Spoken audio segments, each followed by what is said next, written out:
Hi, I'm Jonathan Warren, and I'm teaming up today with ViolinTutorPro.com to bring you this helpful tip about improvising on the violin. Now, normally improvising is something that's done with the help of a band or a backing track, and it's something that can be really difficult to practice on your own. It's very hard to hear the chord progression going along when you're trying to practice what you're going to play over those chords. So that is what this video is all about. My helpful tip to you is to go to the melody. Now, a melody is a predetermined set of notes that goes over the chord progression perfectly. So if you're looking for notes that are going to fit over the chords that are being played, the melody is it. But playing the melody every time you solo isn't really that exciting, and it probably doesn't even feel like improvising because you're not really making anything up. You're just memorizing like you do for any classical piece. So the improvisation comes in when you start taking that melody and making your own variations on it.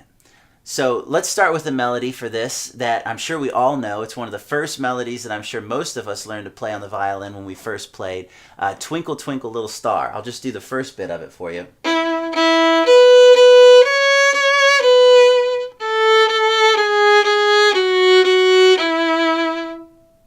So an easy variation on that would maybe be to just add it, instead of quarter notes mostly, let's do eighth notes mostly.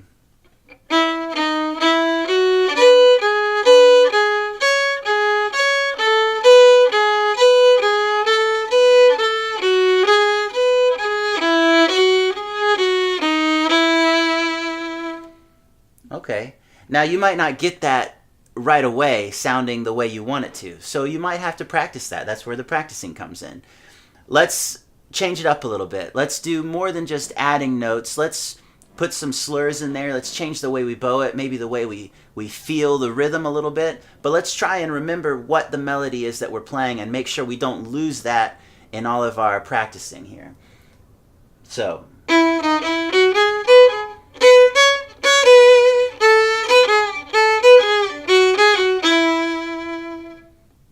Okay. That was okay. I probably would want to practice that a little bit more to make it even more solid. Let's just keep going with this though. Let's add some spaces in there. Let's try and lose the melody just a little bit more, but still keep it enough that if we're singing along in our head, we can still know where we are. That helps us hear those chord progressions that were not being played.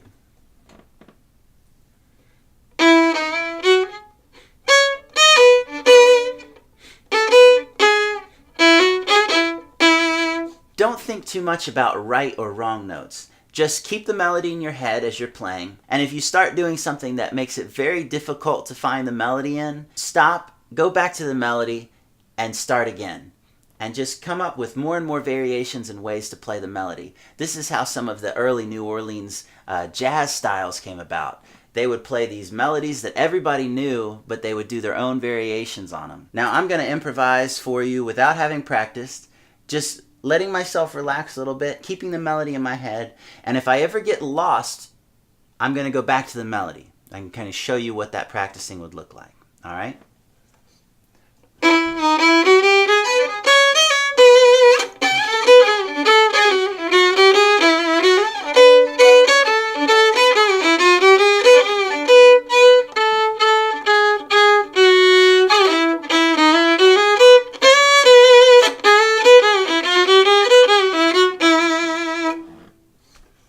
All right, go get to practicing. I'm going to do the same.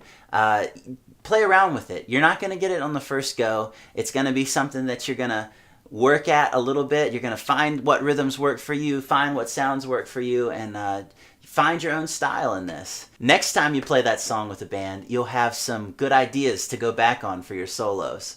All right, thanks for watching, guys. Be sure to share and comment and like this video, and I'll see you next time.